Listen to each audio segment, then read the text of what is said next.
여러분 안녕하십니까? 네, 눈이 옵니다. 이렇게 새하얀 눈이 오니까 이사야서의 말씀이 생각나면서 우리 주님께서 우리의 죄악을 흰 눈처럼 만들어 주시겠다는 그 말씀이 떠오르는 그런 안식일인 것 같습니다. 오늘은 성만찬 예식을 거행할 텐데 그 전에 한 20분 정도 성만찬에 대한 말씀을 좀 나누고 의식을 진행하도록 하겠습니다. 오늘의 주제는 두 연합을 위한 예식입니다. 누가복음 22장 17절에서 20절에 있는 말씀을 다 함께 읽겠습니다. 시작. 이에 잔을 받으사 감사 기도하시고 이르시되 이것을 갖다가 너희끼리 나누라. 내가 너희에게 이르노니 내가 이제부터 하나님의 나라가 임할 때까지 포도나무에서 난 것을 다시 마시지 아니하리라 하시고 또 떡을 가져 감사 기도하시고 떼어 그들에게 주시며 이르시되 이것은 너희를 위하여 주는 내 몸이라. 너희가 이를 위하여 나를 기념하라 하시고 저녁 먹은 후에 잔도 그와 같이 하여 이르시되 이 잔은 내 피로 세우는 새 언약이니 곧 너희를 위하여 붓는 것이라. 네. 예수께서 십자가에 달려 돌아가시기 바로 전날 밤에 제자들을 모아놓고 저녁을 드시면서 있었던 일을 누가는 이렇게 기록을 하고 있습니다. 이날이 무슨 날인지 아십니까? 예수님께서 십자가를 지지 않으셨더라도 그날은 유대인들에게 있어서 이제 큰 안식일이었어요. 6월절이죠. 6월절. 그래서 6월절에 유대인들이 이제 식사를 하는 것입니다. 제가 오늘 이 순서를 좀 바꿔갖고 말씀을 드려야 될 것 같은데 4번을 가보시면요. 이스라엘 백성들은 이 6월절을 기념하기 위하여 6월절마다 식사를 같이 이제 했거든요. 6월절 식사라고 하는데 다른 말로는 기억과 축하의 식사라고 합니다. 기억도 해야 되고 축하도 해야 되는 거예요. 무엇을 기억하고 무엇을 축하해야 될까요? 이 6월절. 네, 애굽을 나올 때 어떻게 나왔는가 하는 것을 기억하는 거예요. 그때 양을 잡아가지고 문설주와 문인방을 이렇게 칠하고 양의 피로 인하여 그들이 구원을 받았어요. 그것을 기억하는 것입니다.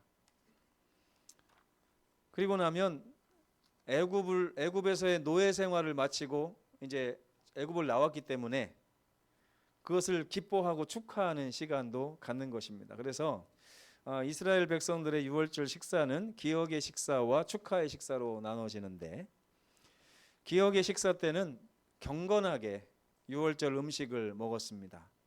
우리 주님께서 말씀하신 세 가지 음식이 있습니다.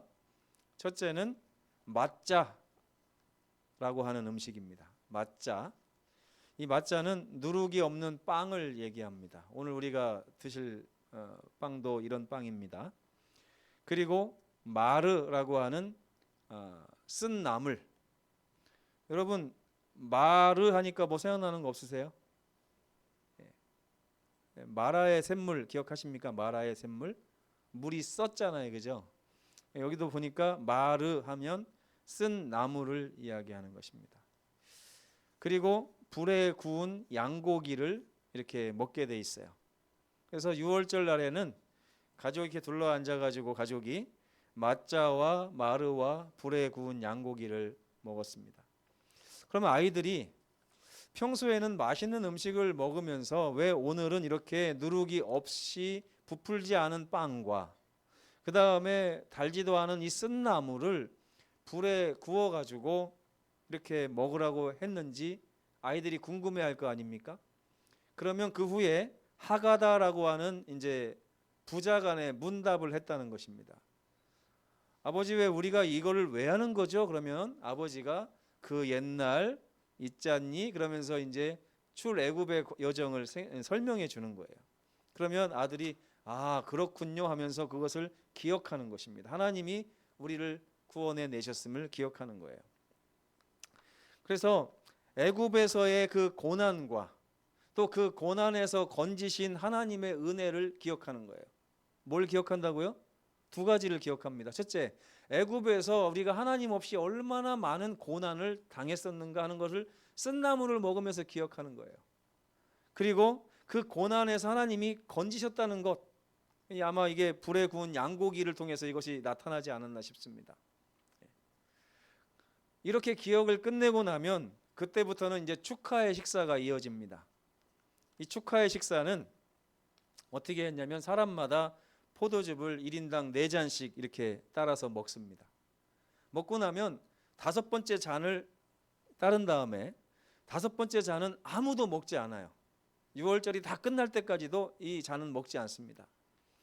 이 마지막 잔을 뭐라고 했냐면 엘리야의 잔이라고 불렀어요. 엘리야의 잔. 그래서 이 엘리야의 잔은 지금 먹는 것이 아니라 언젠가 하나님이 약속하신 메시아가 오면 그분과 함께 마시는 잔으로 남겨둬야 된다라고 하는 것입니다. 그래서 6월절의 이 마지막은 이 마지막 엘리야의 잔으로 끝나는 것인데 이 엘리야의 잔은 마신다고요? 안 마신다고요? 안 마신다고요. 그리고 나면 마지막에 인사를 합니다. 어떻게 인사하냐면 레샤냐 하바베 예루살렘 이렇게 하면서 서로 인사를 해요. 이 발음이 히브리 발음인지 뭔지 잘 모르겠어요. 제가 그냥 배운 대로 해본 것입니다. 레샤냐 하바베 예루살렘.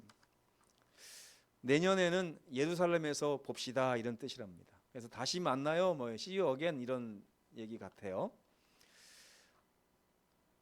근데 예수께서요, 이 누가복음에 보면 이날도 십자가 전날 만찬을 이렇게 했잖아요. 이것도 아마 이 12 제자들은 6월절 식사라고 지금 여기고 있는 것입니다. 그 자리에서 이스라엘 백성들이 그 잔을 엘리야의 잔을 뭐라고 얘기했냐면 저녁을 다 먹은 후의 잔이라 이렇게 표현을 합니다. 맨 마지막 잔이니까요.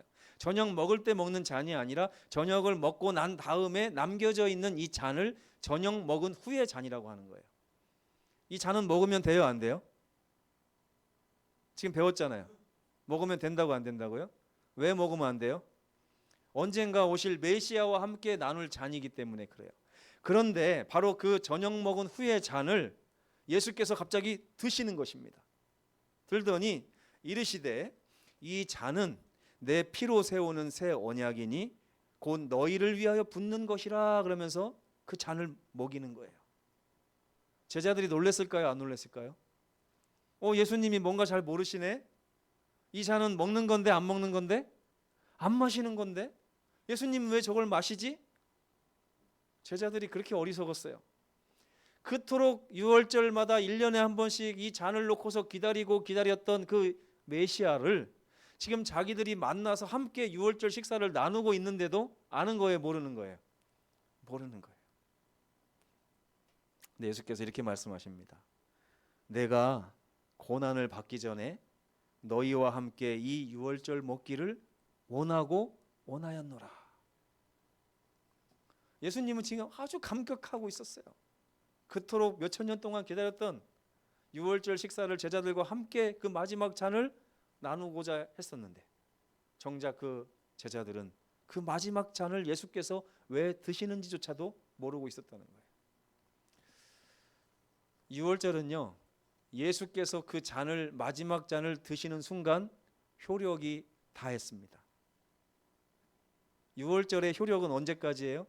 이 엘리야의 잔을 마실 때까지가 6월절의 효력이에요. 그리고 나면 6월절이 이제 없어지는 거예요. 없어지는 게 아니라 이제 예수께서는 다른 6월절을 우리에게 주십니다. 그래서 주신 것이 뭐냐면 성만찬 예식이에요. 이 성만찬 예식은 뭘 대체하는 거라고요? 6월절이 성만찬 예식으로 바뀐 거예요. 왜요? 예수께서 마지막 엘리야의 잔을 드셨어요. 그 후에 예수께서 명령하셨어요. 이것을 기념하라.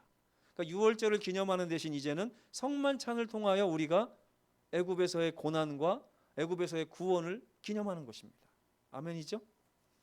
참 예수님은 그 십자가를 하루 앞둔 그 힘든 시기에도 이런 거 하나하나를 다 디테일하게 다 세심하게 살피셔서 우리에게 영원한 기념 예식으로 주셨으니 얼마나 참 예수님의 사랑에 감사를 합니까? 이렇게 해서 우리에게 주어진 의식은 성만찬 예식입니다. 여전히 오늘날에도 유월절을 기념하려고 하는 교회들이 있어요. 근데 저는 그들에게 이렇게 말씀드리고 싶어요. 엘리야의 잔을 이미 예수께서 드셨습니다. 그렇기 때문에 이제는 우리는 성만찬 예식을 해야 되는 것입니다 라고 말씀을 드리고 싶습니다. 이 성만찬은 두 부분으로 나눠집니다. 왼쪽에는 예수께서 발을 씻기시잖아요. 이 세종 예식, 그리고 떡과 포도즙을 나누는 성만찬 예식, 이 두 가지로 나눠지는데, 이 세종 예식은 형제와의 연합을 상징하고 성만찬 예식은 그리스도와의 연합을 상징하는 것입니다. 오늘 우리가 이 예식을 할 때 뭐 하기 위해서 왔다고요? 첫째, 세종 예식은 형제와 연합하기 위하여. 그리고 나서 성만찬 예식은 우리 예수님과 연합하기 위하여 우리가 이 예식을 거행하는 것입니다. 세종 예식의 목적은요, 물론 형제와의 연합이긴 하지만 시대 소망에 보면 이렇게 기록이 되어 있습니다. 잘 들어보세요. 예수께서는 바로 씻으시는 이 일로써 그들의 마음에서 첫 번째 이간하는 마음, 두 번째 질투하는 마음, 세 번째 교만한 마음을 함께 씻어버리기를 원하셨대요. 잠시 후에 우리가 세종 예식 때는 이 세 가지를 씻어야 됩니다. 이간하는 마음. 이간이 무슨 말입니까? 내가 사랑하는 이 형제와 이 형제가 관계가 서로 밀접하고 가까워지게 하는 것이 원래 우리의 사랑 아닙니까? 근데 형제의 관계를 내가 자꾸만 멀어지게 하는 모든 행동을 이간이라고 하는 거예요. 그러니까 이것은 세종 예식의 기본 정신과 위배되는 정신이죠. 그래서 이간하는 마음을 세종 예식을 통해서 씻어버려야 됩니다. 그리고 서로를 질투하는 마음을 또 씻어버리셔야 돼요. 발에 때를 씻는 것이 아닙니다. 예전에 어떤 분이 세종 예식 한다고 했더니 전날 목욕탕 가서 발을 깨끗이 씻고 오니까 어떤 분이 그 발을 씻으면서 왜 발을 씻고 왔냐고 막 뭐라고 하시더라고요. 세종 예식 때 발을 씻어야지 왜 발을 미리 씻고 왔냐. 그런 일도 있었습니다. 근데 사실 우리가 이 세종 예식 때는 발을 깨끗하게 씻고 오는 것이 좋습니다. 왜요? 그것이 형제에 대한 배려 아니겠습니까? 그렇죠? 근데 발 씻으려고 하는 의식이 아니에요. 이것이 우리의 이간의 마음, 질투의 마음, 그리고 교만한 마음을 씻어내는 것입니다. 그리하여 형제와 더 가깝게 연합하는 의식인 거예요. 왜 이런 일을 예수께서 하라고 하셨을까요? 왜냐하면 그때 그들이 가졌던 그 정신으로는 뭘 할 수 없다고요? 우리 그리스도와 온전한 교제를 나눌 수가 없다는 거예요. 여기서 중요한 교훈이 있습니다. 예수님을 만나서 예수님과 사귀고 교제하려면 그 전제 조건이 뭐라고요? 형제와의 연합이라는 거예요. 형제와 연합하지 않는 자는 결코 우리 주님과 연합할 수 없다는 것을 예수께서 이 만찬 예식을 통하여, 세종 예식을 통하여 가르쳐 주시는 것입니다. 히브리서 12장 14절을 함께 읽겠습니다. 시작. 모든 사람으로 더불어 화평함과 거룩함을 조치라. 이것이 없이는 아무도 주를 보지 못하리라. 베드로전서 4장 8절 시작. 무엇보다도 뜨겁게 서로 사랑할지니 사랑은 허다한 죄를 덮느니라. 아멘이죠? 이 세종 예식을 통하여 우리의 이간과 질투와 교만을 내려놓고 형제와 진정으로 화해하고 형제를 사랑하는 마음을 회복하시게 되기를 간절히 바랍니다. 그렇게 준비가 되고 나면 이제는 비로소 그리스도와 연합할 준비가 된 것입니다. 그럴 때에 우리가 성만찬 예식을 하는 거예요. 여러분, 예전에는 그래서, 요즘에는 그렇게는 안 하는 것 같은데, 저 어렸을 때는요, 만약에 교회에 싸운 사람이 있으면요, 다툰 사람이 있잖아요. 그러면 목사님이, 우리 정영모 목사님도 그렇게 하셨는지 모르겠어요. 제가 있을 때 저희 목사님이 그렇게 하시더라고요. 싸운 사람은 성만찬에 참여하지 말아라. 참여하고 싶으면 둘이 서로 세종 예식하면서 눈물로써 회개한 다음에 참여해야 된다. 그렇지 않으면 이 성만찬이 복이 되는 것이 아니라 오히려 저주가 되고 화가 될 것이다. 이렇게 말씀하셨어요. 제가 그 말을 들으면서 참 무서운 목사님이다 이런 생각을 했었거든요. 근데 요즘에는 그렇게는 안 하시는 것 같고 저도 그렇게 할 마음은 없지만 제가 간곡하게 말씀드리고 싶은 것은 이 세종 예식을 통하여 진정으로 우리가 서로 사랑하는 형제가 되기를 간절히 바라는 것입니다. 이렇게 성만찬 예식을 할 준비가 되면 우리는 이제 그리스도와 본격적으로 교제하는 시간을 갖게 되는데 우리 주님과의 교제는 두 가지 교제가 있습니다. 예수께서 가르쳐 주신 교제예요. 첫 번째는 떡을 떼는 교제입니다. 예수께서 뭐라고 하셨어요? 나는 하늘로서 내려온 생명의 떡이다. 근데 그 떡을 떼라는 거예요. 그 떡을 떼서 먹으라는 거예요. 그 떡이 우리 몸속으로 들어가서 살이 되게 하는 것입니다. 마치 요한복음에 나오는 말씀이 육신이 되는 경험. 예수 그리스도의 말씀을 먹어서 내 마음속에서 소화시켜서 그 말씀이 나의 육신이 되고 나의 삶이 되게 하는 그런 것을 상징하는 것이 바로 떡을 떼는 거예요. 이 떡을 뗀다는 것은 무슨 상징이 될까요? 그러면 무슨 의미가 있을까요? 나는 내 삶을 누구의 말씀으로 꼴짓겠다는 결심인 거예요? 우리 주님의 말씀으로 꼴짓겠다는 거예요. 그것이 주님과의 첫 번째 교제가 되는 것입니다. 유튜브에서 나오는 지식을 가지고 내가 내 삶을 꼴지어가는 것이 아니라 말씀 가운데서 내 삶의 기준들을 잡고 원칙들을 찾아가면서 내 삶을 주님의 말씀으로 채워나가겠다는 거예요. 그래서 그 말씀을 내 몸의 일부로 내 살로 만들어 가겠다고 하는 것을 예수께서 지금 명령하고 계신 것입니다. 그들이 먹을 때 예수께서 떡을 가지사 축복하시고 떼어 제자들에게 주시며 받아서 먹으라. 이것은 내 몸이니라 이렇게 말씀하셨어요. 그리고 나면 두 번째 교제가 남아 있습니다. 포도즙을 마시는 것인데 이것은 예수님의 피를 얘기합니다. 예수님의 피를 마신다는 것은 6월절에서는 뭘 나타낼까요? 문설주와 문인방에 어린 양의 피를 칠하는 의식을 얘기하는 거예요. 그래서 예수님의 십자가의 보혈로 인하여 내가 구원받았음을 다시 한번 마음에 새기는 의식입니다. 감사하고 감격하고 우리 주님의 피를 마음에 칠하는 그런 아주 경건한 시간이라고 할 수가 있겠습니다. 또 잔을 가지사 감사 기도하시고 그들에게 주시며 이르시되 너희가 다 이것을 마시라. 이것은 죄사함을 얻게 하려고 많은 사람을 위하여 흘리는 바 나의 피 곧 언약의 피니라. 여러분 성만찬 예식은 1년에 몇 번을 하면 좋을까요? 보통 저는 한 기회에 한 번씩 이렇게 하는 걸 되게 좋아하는데 그것보다도 우리는 매일매일 이 6월절 경험을 해야 됩니다. 매일매일 기억하고 매일매일 감사하고 매일매일 축복하는 그 삶이 하나님께서 우리에게 원하시는 삶이에요. 예수님께서 왜 이 6월절을 같이 드시고 싶다고 하셨을까요? 바로 우리가 그 6월절을 기억하기를 원해서 그렇습니다. 또 우리가 6월절을 축하하기를 원하셔서 그런 것입니다. 예수님의 살을 먹고 우리가 예수화되어 가며 예수님의 피를 마시며 사단의 모든 유혹으로부터 담대히 내 자신을 지킬 수 있는 그런 백성이 되기를 원하시기 때문에 이 6월절 식사를 함께 하고 싶어 하시는 거예요. 오늘 예수께서 이 자리에 오실까요? 오십니다. 왜요? 함께 하고 싶다고 하셨거든요. 우리 주님과 함께 오늘 이 6월절 만찬을 드셨으면 좋겠습니다.